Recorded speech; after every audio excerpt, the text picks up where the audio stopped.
Halo, selamat datang kembali di channelnya fans Manchester United yang selalu berpikir logis dan sistematis dan sebentar lagi mau merasakan juara jika menang melawan Tottenham Hotspur di final Europa League di besok ya. Jadi Rabu malam lah hitungannya lah, udah siap-siap lu semua pasti.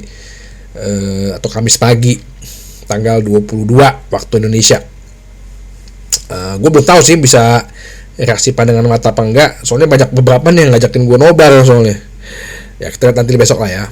Tapi intinya sih piala sudah di Stadion Bilbao San Mames ya. Kemudian Tottenham Hotspur, para tim Tottenham Hotspur, pemain, staff, pelatih semua sudah nyampe kemarin di Bilbao ya. Jadi duluan mereka nyampe, sedangkan Manchester United belum nyampe. Jadi pemain Manchester United jahit jas dulu. Jadi ada beberapa fotonya itu mereka lagi nyobain jas gitu. Jadi ngejahit jas, dan yang sungguh bahagianya sih Lenioro ada dalam foto itu ikut ngejahit jas gitu loh. Untuk pemain ya, kemarin kan dari hasil pertandingan Chelsea untungnya nggak ada kabar yang buruk ya, yang cedera panjang atau terkena cedera lagi. Tapi dikabarkan ini dari Manchester Evening News, Lenioro itu siap tampil ya sama Diogo Dalot untuk bisa tampil sebagai starter. Tapi masih tergantung pada hasil tes fisiknya dulu nih. Begitu juga dengan Matthijs de Ligt ya. Tapi tampaknya sih Matthijs de Ligt mungkin akan di bangku cadangan dulu nih ya, karena ya kayaknya mungkin lebih agak sedikit besar ya cederanya si Matthijs de Ligt gitu. Nah, ini yang menurut gua berita bagus sebagai tambahan ya. Sebagai tambahan setelah kemarin juga Eden Haven juga masuk, terus juga bisa jadi Johnny Evans juga udah masuk, Mason Mount pulih, dan yang satu lagi yang juga ada kabar sedikit bagus, bukan sedikit bagus sih, sangat bagus, bahwa Joshua Zirkzee juga dilakukan percepatan pemulihan nih. Nah, dia ikut di squad tim ya, mungkin juga akan ada di bangku cadangan. Wah, ini tambahan 4 amunisi baru yang menurut gua nanti bisa membantu tim, dan mungkin bisa membantu juga dalam mengatur jalannya pertandingan gitu ya, memegang kendali dari jalannya pertandingan. Ya cocok logi semakin sering dikeluarin ya. Tadi gue barusan lihat cuplikan, kita tuh terakhir bermain dengan Tottenham Hotspur di final sebuah turnamen itu di musim 2008-2009, berarti 16 tahun yang lalu, di final Piala Liga ya, sekarang namanya Carabao Cup, dulu namanya Carling Cup ya. Wah, itu tuh kita menang dengan adu penalti. Gue inget banget waktu itu kipernya kan si Ben Foster tuh. Jadi dia kalau nggak salah dia tuh sebelum main dia ngelihat iPad-nya dia gitu. Jadi dia udah ngafalin pemain-pemain ini nendangnya kemana gitu. Dan sungguh unik juga sih pertandingannya, masih ada Ronaldo, Carlos Tevez, terus yang main juga Johnny Evans. Gila, Johnny Evans udah main di umur segitu, kayak masih umur 21 atau 20 tahun tuh dia. Di Tottenham Hotspur tuh masih ada Luka Modric, masih ada Gareth Bale. Ya, Gareth Bale juga kayaknya umurnya masih 21-20 tahun deh, 19 gitu. Jadi ya menurut gue lucu juga gitu ya. Dan itu terakhir kita menang gitu. Sebelumnya sih belum pernah, sesudahnya sih gak pernah lagi ya. Cocok logi itu kan dikeluarin lagi ya, setelah ada yang bilang lagi kalau setiap kali pertemuan tim Inggris, tim yang di depan selalu menang. Cuman kan kalau dulu kan Europa League ya, zamannya itu kan namanya UEFA Cup ya, Piala UEFA. Itu sebelum tahun 98 itu kan dia home and away ya, home and away. Sama lah sistemnya home and away dengan agregat gol serta gol tandang dihitung, sama lah gitu. Sebenarnya kalau dibilang kemarin ada cocok logi yang mengatakan ini musim perdana bagi sebuah klub, Newcastle gelar pertama setelah 70 tahun, Crystal Palace gelar pertama dalam sejarah klubnya, Bologna gelar pertama dalam 60 tahun apa nggak salah gitu ya, Harry Kane gelar pertama dalam sejarah hidupnya. Ya kalau tanya dibilang Tottenham Hotspur gelar pertama, ya nggak juga sih, karena Tottenham Hotspur itu udah pernah memenangkan piala ini 2 kali. Di piala pertama kali malah pemenang pertama tuh UEFA Cup itu Tottenham Hotspur. Dan dia udah pernah pegang 2 kali piala Eropa ini gitu ya. Jadi yang paling kasihan sebenarnya Arsenal nggak pernah megang piala turnamen Eropa sama sekali. Bahkan sebuah klub Ipswich Town aja nih, yang klubnya Lian Delap nih, udah pernah menang men piala UEFA tahun berapa tuh, 80-an, 81 apa kalau nggak salah. Jadi ya gitu dia yang gue bilang, segala cocok logi gitu ya, semua itu dimasuk-masukin gitu. Kemarin kan gue bilang kan, wah Manchester United musim ini nggak pernah menang lawan Tottenham Hotspur. Onana 2 kali gagal di final. Tapi kok lo nggak bilang ya bahwa Casemiro 7 kali di final kejuaraan Eropa 7-7 menang. Mason Mount 2 kali di kejuaraan Eropa 2-2-nya menang ya kan, Champions League sama Super Cup Eropa. Terus banyak lah cocok logi. Ada yang bilang ini juga, Tottenham Hotspur pakai putih-putih kan, wah udah kayak Real Madrid. Gila ya, kadang-kadang kalau kayak begini-begini tuh semua tuh cepet aja nyambung-nyambungnya. Tapi itu dia, gue nggak tahu kan, kok kelihatannya lu semua tuh bakal digiring ke Tottenham gitu. Yang gue sendiri, kalau gue sih pribadi masih yakin kita juara, menang gitu. Ya masalah jalannya pertandingan kayak gimana belum tahu kan, karena kan semua itu 50-50. Mental bermain, terus strategi juga, kesiapan individunya, individual error jangan sampai terjadi, jangan ada yang ngelawak ya kan, emosi, awas jangan sampai kena kartu merah, kartu kuning, penalti ya kayak gitu loh. VAR itu kan sangat-sangat mempengaruhi ya, apalagi kalau udah di acara puncaknya nih, di final. Cuma dia bilang lagi gini, kok jadi lebih ramean ini ya dibandingin Champions League final. Ya iyalah, finalisnya namanya Manchester United gitu loh ya. Mau dia final apa juga pasti rame ya. Ini baru Europa League aja finalnya serame ini. Coba kalau tahun depan kita amin di final Champions League. Nah, kalau untuk permainan sendiri gimana? Kemarin kan si Dejan Kulusevski, James Maddison sama satu lagi ya, Beharley, siapa namanya? Itu kan cedera ya.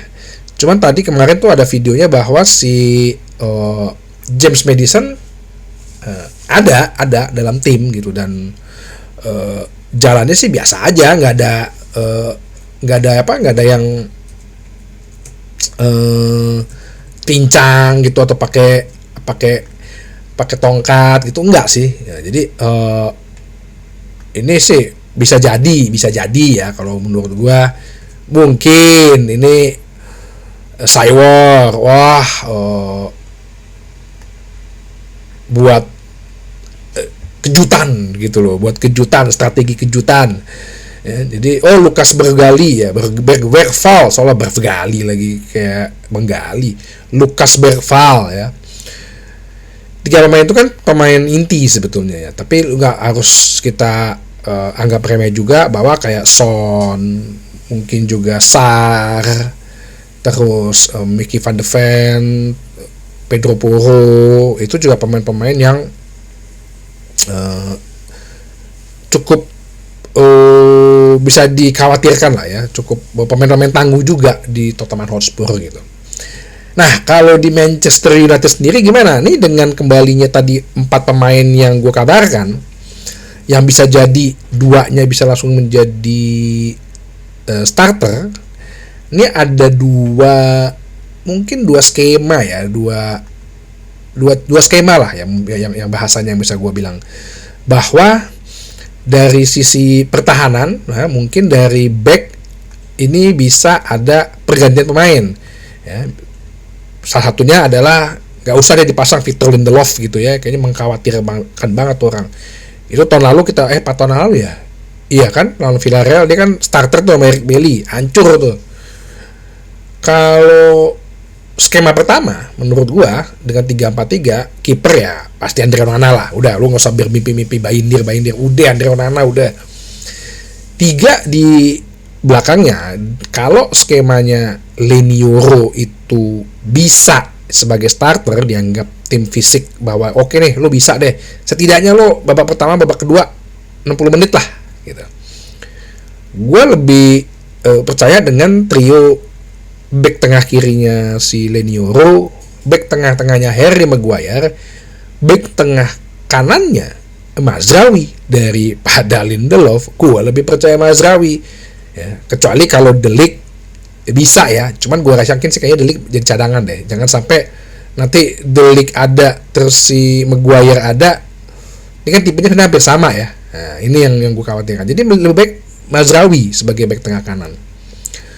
Untuk 4 di depannya, kalau double pivotnya kayaknya nggak akan mungkin diganti atau dirombak, yaitu Ugarte sama Casemiro ya, karena itu lebih membuat ada ketenangan gitu dalam membangun serangan maupun dalam menahan serangan. Untuk wingback kirinya Patrick Dorgu, nah wingback kanannya gue mau coba biar Amad Diallo di situ dari awal, karena kan gue udah pernah bilang kan, pertandingan pertama kita kalah 0-3 dari Tottenham itu ketika Amad Diallo nggak dimainkan, baru mainkan tuh setelah 5 menit terakhir, dan kita udah ketinggalan 3-0 ya. Itu pun juga karena kartu merahnya Bruno Fernandes yang akhirnya dicabut. Game kedua yang kita di perempat final Carabao Cup, kita udah ketinggalan 3-0 dulu. Begitu Amad Diallo masuk, kita bisa memperkecil 3-2 ya, sampai 4-2 akhirnya jadi 4-3. Itu semua andilnya Amad Diallo tuh, golnya tuh yang pertama sama yang kedua. Jadi nah, di pertandingan ketiga, pertandingan pertama kan juga zaman Ten Hag ya, pertandingan ketiga itu sebenarnya kita menguasai banyak pertandingan, kita kecolongan gol, Amad Diallo nggak main, makanya gue bilang cedera waktu itu. Makanya gue bilang mendingan wingback kanan ini coba kita pasang Amad Diallo, biar depannya ini gue berpikir untuk Bruno Fernandes sama Mason Mount serta terakhirnya Højlund. Jadi ini bener-bener kayak formasi atau game plan-nya Amorim di Sporting. Jadi 3 penyerangnya itu, penyerang kiri, penyerang kanannya, nomor 10-nya itu bukan pemain yang melebar ya, lebih kepada benar-benar nomor 10 yang mainnya lebih merapat. Jadi yang menusuk di sisi kiri, sisi kanan itu adalah Amad Diallo sama Patrick Dorgu. Nah, ini skema pertama gue nih. Kalau skema kedua mungkin adalah 3 di belakangnya bisa jadi sama ya, kiper Onana, terus 3 belakangnya yaitu Yoro, Maguire dan Mazraoui. 4 di depannya ya, tetap double pivotnya Ugarte, Casemiro, wingback kirinya Patrick Dorgu, wingback kanannya Diogo Dalot. Ya apa-apasnya dia sih, sejak-jejaknya dia sih sebenarnya dia kadang-kadang suka jadi pemecah kebuntuan juga sih, bukan pemecah kebuntuan sih, ya naik turun sih ya, cuman kadang-kadang bisa aja bagus gitu loh, agak berjudi lah gitu. 3 depannya Bruno Fernandes, gue sih lebih memilih Amad Diallo ya. depannya mau nggak mau kita pasang Højlund. Cuman memang dua ini ada kekuatan dan kelemahan. Kalau yang kedua pertama tadi kan gue bilang ya wingbacknya pasti yang bakal banyak menyerang ya. Dan kita banyak pemain-pemain yang bagus dalam menang second ball nih, yang tackling nih. Baik Bruno Fernandes, baik Mason Mount, baik Ugarte, baik Casemiro. Kalau kita untuk ambil take possession ball dengan formasi ini bisa banget gue bilang.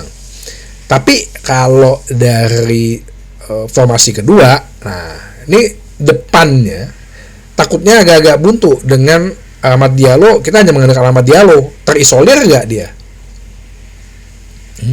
Selama ini sih dia kalau sama Dalot sih masuk-masuk aja ya.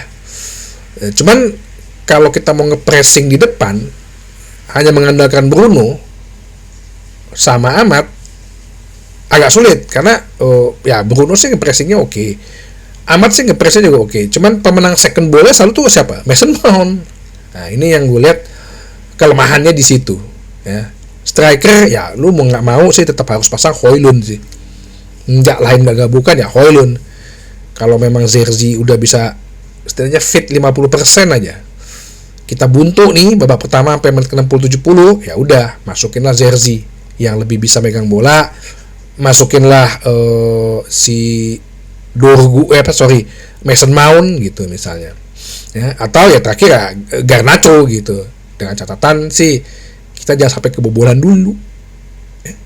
Harusnya sih kita bisa colong gol terlebih dahulu, aman dunia gitu ya. Tapi kan nggak tahu, ini kan Manchester United, mana tahu lo semua fans United mau dibikin deg-degan ya 90 menit gitu, tiba-tiba Harry Maguire terakhir ngegolin gitu, habis itu penalti dapat VAR gitu. Ya udahlah. Oke, jadi itu aja sekilas untuk ya gue bilang preview lah untuk pertandingan besok. Keyakinan sih kita pasti akan pulang juara, akan membawa pulang Piala UEFA. Tapi ya harusnya sih kita lewatin dulu ya Tottenham Hotspur. Sampai ketemu lagi di bahasan berikutnya di channel United Identity, channelnya fans Manchester United yang selalu berpikir logis dan sistematis. Terima kasih.